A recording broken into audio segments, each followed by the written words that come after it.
The views and opinions expressed on any program are those of the producers and/or the persons appearing on the program and do not necessarily reflect the views and opinions of FRC Media, Bristol Community College, or the City of Fall River.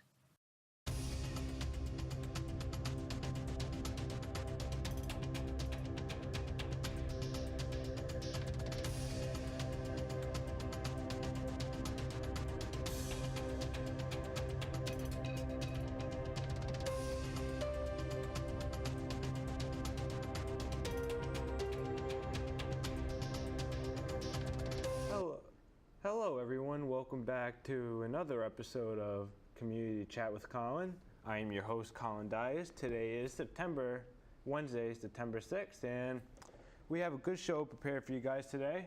I am joined by my coach, Dave Furtado, football coach and baseball coach at Bishop Connolly High School. How's your day, Mr. Furtado? Going well. Just finished practice. Was able to get a good day in, and look forward to tomorrow's. I am too. I actually just came from the same practice myself, so I would just like to excuse my attire. So I came prepared in our new Connolly football jersey. I am number 15. I like it.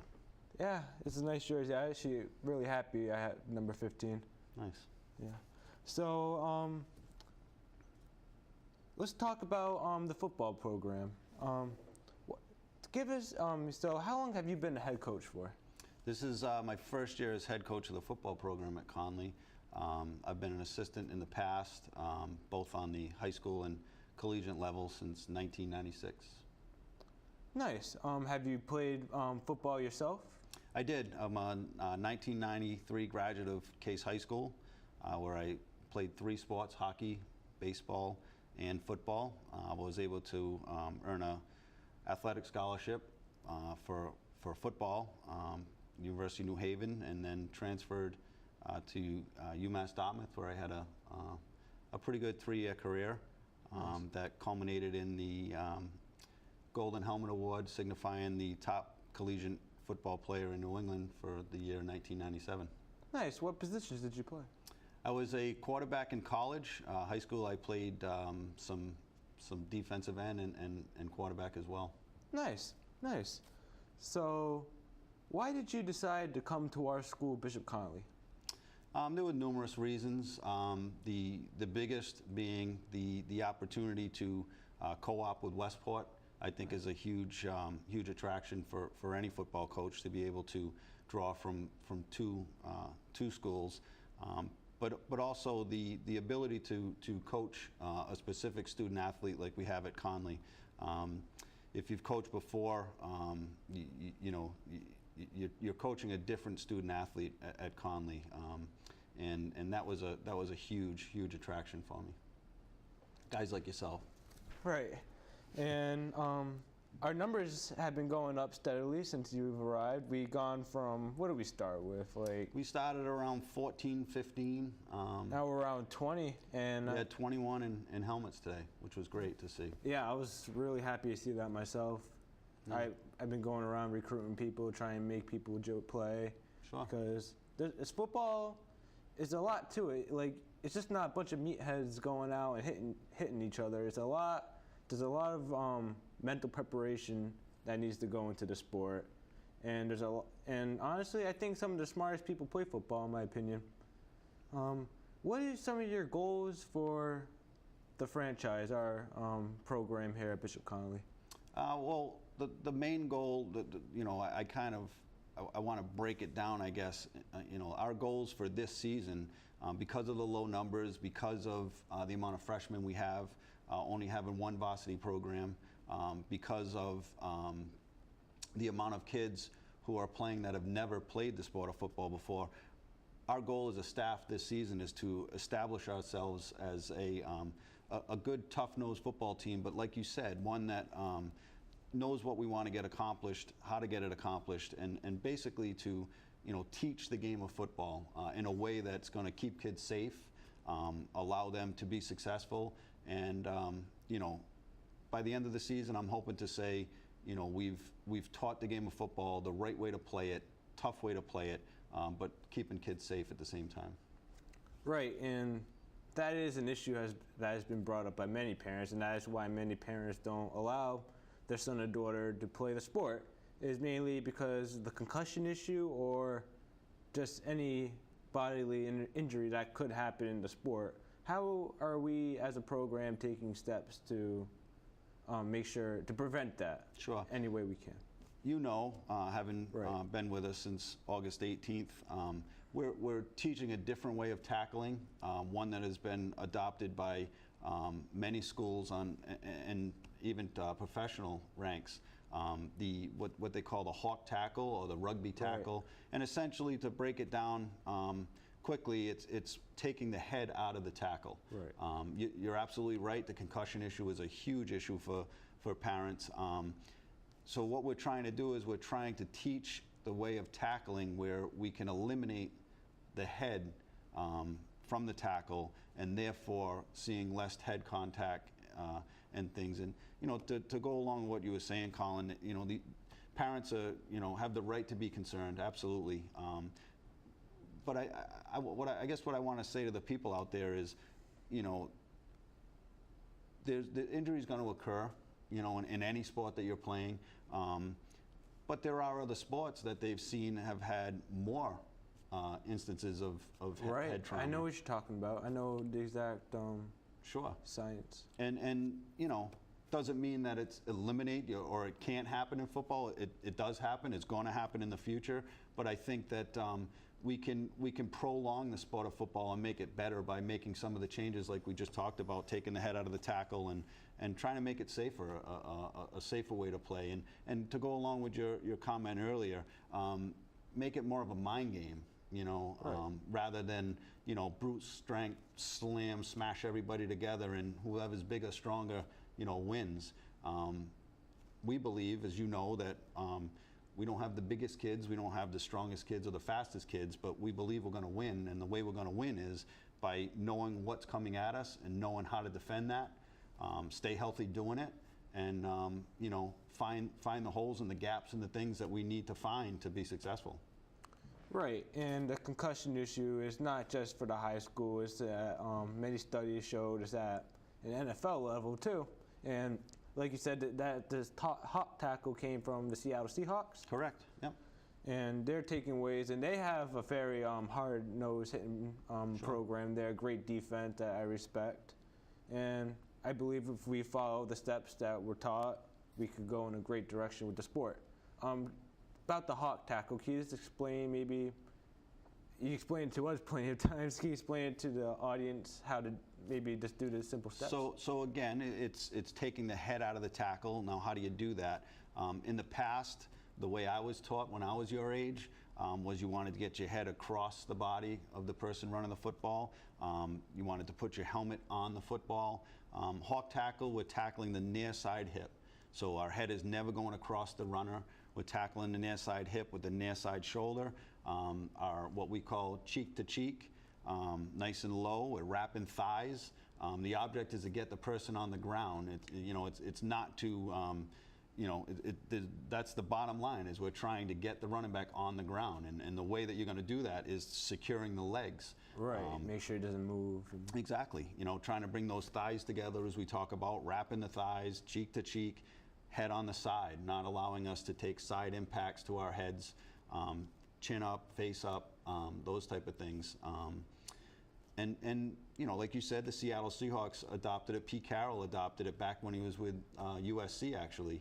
And the person that he's had as his tackling coach has followed him to the Seattle Seahawks. And we've, as a staff, we've listened to and sat through conferences that he's spoke at, and we believe by doing this, we're going to greatly lessen the amount of head injuries that we're going to see with our own team. Right. You showed us some films on the hawk tackle too. We listened to Pete Carroll and the coaches there. I really like the tackle myself. I'm mastering it, I believe. There you go. Ask a few NFL questions. What is your favorite team? I'm born and bred Patriots. That's good. Same here. Yeah. When I was younger, I was before I knew the sport of football, and the Patriots weren't so good. You guys are lucky, No, I've heard stories. My parents told me they bled and like dreamed for this day right here. Absolutely. I remember days of my dad taking me to Patriots games and old aluminum benches, and you could have sat wherever you wanted in the place because there was nobody there, you know. At those times, I was a big Eric Dickerson fan. Who's that? He's a Hall of Fame running back. All right, I know what you're talking about. Yeah, now. he played for the Rams, Raiders afterwards. So you're more of like a star players type of fan. I just liked the way that he ran the football, and you know, before I realized I was going to be a quarterback, I was going to be Eric Dickerson. Oh, so you wanted to be a running back at first? Yeah. What inspired you to be a quarterback? My freshman football coach, Bob Montero, who we call people around town know him as Bubba Montero. I actually went to my freshman football camp as an offensive lineman. Through PAL football growing up, I was bigger, heavier than most, so I was always put on the line. And the story goes, one of the first freshman football practices, friends of mine were throwing the football around, and he came down, walking down to practice, and he saw me throwing the football, and he asked me to throw a couple more throws, and all of a sudden he came out with this 20-pound flak jacket, and he put it on me, and he ran me like crazy, and I dropped a bunch of weight, and the rest was history. Well, when I first started, I didn't have a bunch of weight on me. I played, this is my third year of football. I played 1 year at PAL. That was 8th grade, then, or 7th or 8th grade. But then I went into high school. I wanted to try a new sport. So I tried soccer for 2 years. But I felt really bad, honestly. I wanted to play football, and like after sophomore year, I was like, I made a mistake. And then junior year, I went back into the Connolly football program, and now here I am today. It's a great experience. I am really enjoying this year. I believe you're teaching as well. If only more people could show up and not go to cookouts, like you said. But I won't get into that. I won't get into that right now. But yeah, I feel like this program has a lot of potential. You talked about maybe even bringing media into the program, and what would you like to add into the program? I know this is your first year, but into the years coming, what would you like to see included into this program? What are your goals? So long-term goals. I believe the whole social media thing it can be a huge asset for us. You know, the kids nowadays they like the social media, or it's commonplace, right? I mean, everybody's on social media. The kids want to be in front of the TV, the video camera, whatever it is, and I believe by doing that and bringing our student athletes in front of the camera, we're setting them up to be successful later in life, because this is life now, right? Social media and being out front. You know, as you know from being a Connolly student, Connolly kids go on to do great things. They do. They do, and part of that is being out in the public, being forefront, and not, you know, not shy about having to be in front of a camera or talk in front of an audience. But you know, as far as long-term goals, I believe it's what I come from. It's where I've been. We're going to be one of the best football programs in the state. There's no doubt about it. Now, to get there, you've got to put your work in, and you can attest to it. We're putting our work in right now as coaching staff, as players. You know, you talked about playing soccer your first 2 years, and you weren't the biggest kid. You started lifting with us earlier in the summer, right? And just from lifting, I was like 150, 120, 125 tops. Now I'm almost 150. There you go. Like it's a lifestyle too. Like if you put effort into football, it can improve your life. Not only you said that, my last coach said that, which was true. If you lift out. Work out, lift, it can really, you get almost addicted to it, he said. Sure. And then you get on a healthy lifestyle, it can help you feel good inside, too. That's one reason why people should play football, just so to build up your body and build up your core and build up your character. What would you say to some upcoming freshmen or people who are on and off about playing the sport? What would you say for them to come in, to attract them? So what I would say is, and I've said this. Yeah, why should they play football? So, I'm of the ilk where you should give everything that's physically possible a try, right? We sometimes don't open up doors that, had we opened them, you never know what's behind them, right? So, the sport of football teaches you so many things that later on in life you can use, almost like a toolbox, right? It's the ultimate team sport, in my opinion.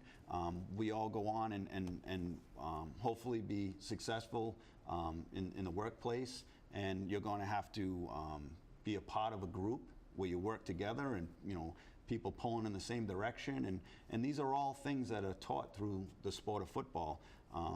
So you have your individual sports, which being an athlete, I enjoy as well, but there's something about having to depend on the guy to your right and the guy to your left, and as far as football goes, that's the ultimate sport. Right. What I say to the freshmen, and I've said it already to those freshmen that I've spoken to at Connolly, try it. Give it a try, because you never know.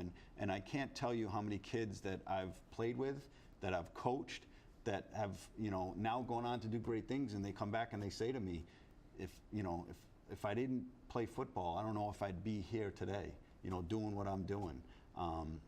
So always open as many doors as you can, as a freshman, and see, it may be the greatest thing you ever did. And here's an example to follow up on that. Tom Brady, he was almost a baseball catcher. Correct. So besides throwing touchdowns, he would have been throwing steals to second base. There you go. And there's a great YouTube clip out there of Tom Brady going back and speaking at the University of Michigan. I know, I've seen that. And he talks about how the greatest honor of his life was being named captain of the Michigan Wolverines football team, because of that camaraderie and that team atmosphere. Tom Brady as an individual, I think most would say, probably isn't the most gifted football player ever to play, but Tom Brady, the leader, being able to get everybody to do their job, to quote Bill Belichick, right. No one's better. Right. You're right. And another thing for football, something Mr. Belichick also said is no days off. You need to put in a lot of work to get better. Is that right? It is, and obviously high school football, we have to take a day off. But as we've spoke about, for coaches, it's game planning, it's film watching, and you must do. But you must do a lot as a coach and coaches behind the scenes. You were talking about it with us. Yeah, I spent. Me and my staff spent over 10 hours over the weekend, aside from a Saturday practice, where we put in a game plan for this week, for Friday night. So those are the things that you have to do, and it just so happens that, the day off, not showing up for practice, is the day that, we have to do the majority of it. Right. You're right. And what would you say to people, not for football in general, why should people come to Connolly football? Well, I think that we're teaching the sport of football the right way. We've already spoke about, trying to lessen injuries and head injuries specifically. But also, I believe that we're teaching it the right way, and in the near future, people are going to see that it's a choice that you've got to consider if you live in the area, before you make the decision to attend whatever high school it is that you're choosing.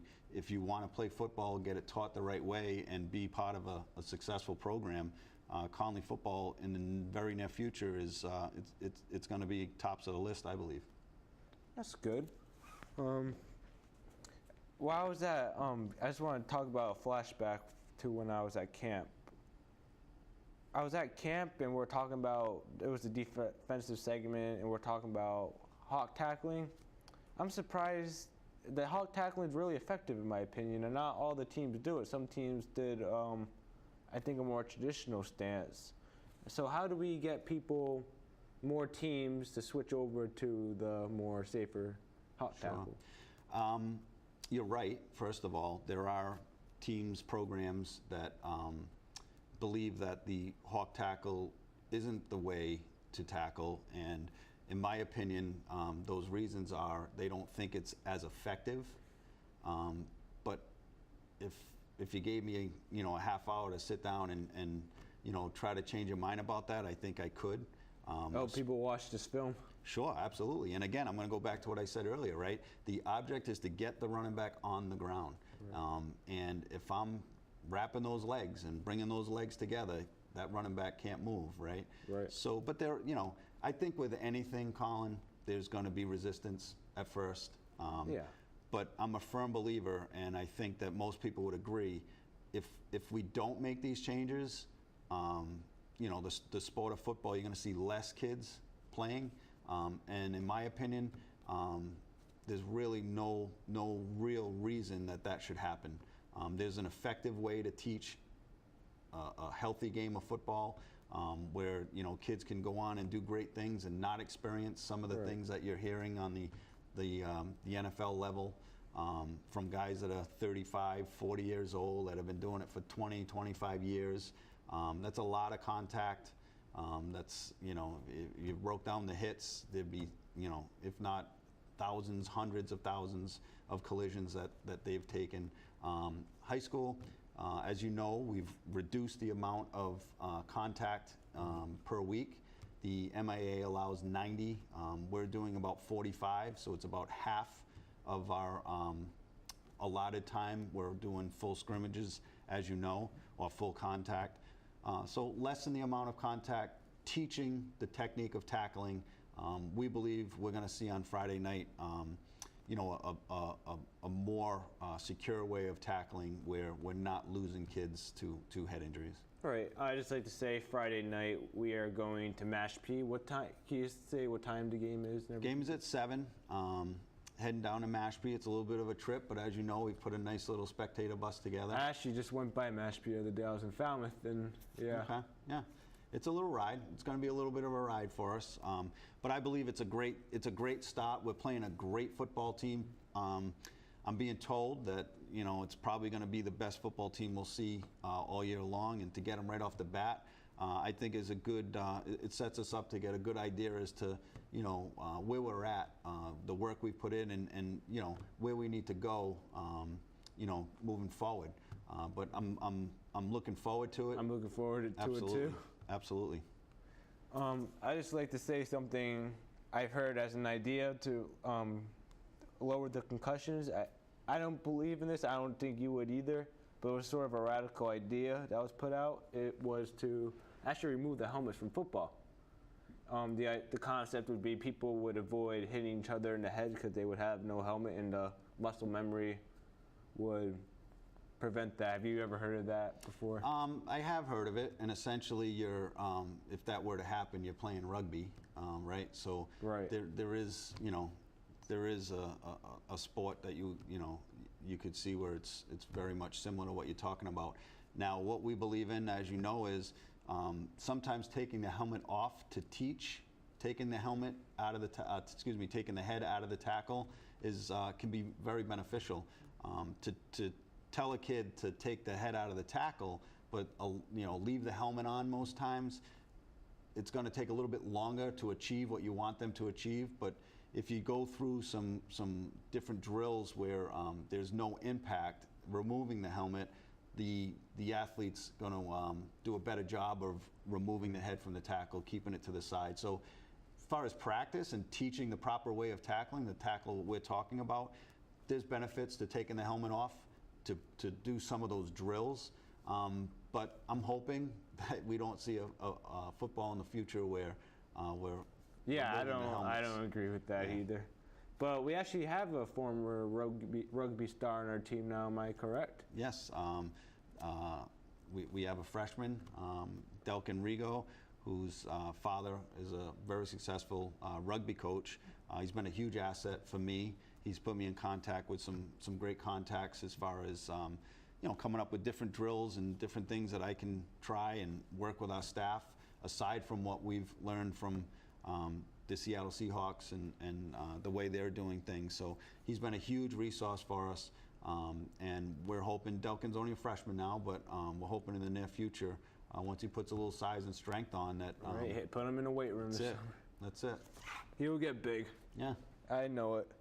But we're running out of time. We have a few minutes left, so let's just what goes into a Connolly practice? Like, tell us a little bit about our schedule, as I would know. But okay, so we do a lot of film work. We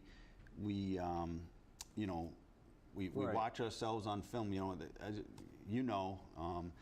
the people out there that I'm speaking to, we are constantly. I have the kids constantly on film. They're visual learners, the kids nowadays, so they have to see what you're trying to, get them to do. Where back in the past you might have been able to tell. Now that the student athlete wants to see it. We're all visual learners now. So a lot of film work, offensive, defensive breakdown, offensive, defensive team, special teams as well. Special teams is a third of what's going on out there in a football game. So right. We put a lot of emphasis on the special teams game, and because of those things, I think that you're going to see a really good product. Right, and speaking of special teams, I believe we have a great kicker in Matt Cliff. We do. Matty's going to be a huge asset for us. It's not too often where a high school team has somebody who can kick 40-yard field goals and punt the ball 40 yards consistently. And tackle. Yeah, and run. he's right. And run. He's actually an all-around athlete. Yeah. Very good. We're lucky to have him. And we're hoping in the future that we get a lot more Matty Cliffs. Right. We're running out of time, so just a few more questions. What you said? Westport, Connolly and Westport drew you here. Anything else draw you here? Was there any religious connection to the school, or maybe the staff? I mean, the faculty here. I had some great interviews, leading up to the job offer. Administration, is backed us greatly, which is great. You have to have the support of your administration, and our administration is going above and beyond. We're looking to do some things in the future as well to try to help all the student body at Connolly.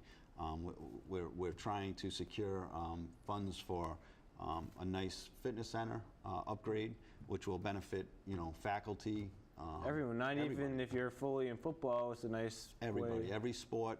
As we know, you've got to train sport specific, right? So no matter what sport you're playing, you've got to train to be successful in that sport. And as you talked about earlier, the health piece. The faculty can join in on that, and anytime that we're making the overall, faculty and staff and students healthier, we're gonna put a greater product out, and that's the ultimate goal, right? Is to teach these young adults how to become great, moms and dads and great individuals, CEOs and whatever else they choose to do. So yeah, we're great NFL players. Let's hope. Let's hope. You might see a few of those from our team going to. Well, I mean, it's it's a special person that can do that, but there's no telling. I mean, what I always tell kids is, if that's your goal, go get it. And I don't believe that if it's what you want to do and you put the time, the effort, and the work in, there's nobody saying you can't. Right. Well, I believe that is all the time we have today. I would like to thank my coach, Dave Furtado, for coming on today. And for our next episode, we will have on another guest. And have a great day, everyone.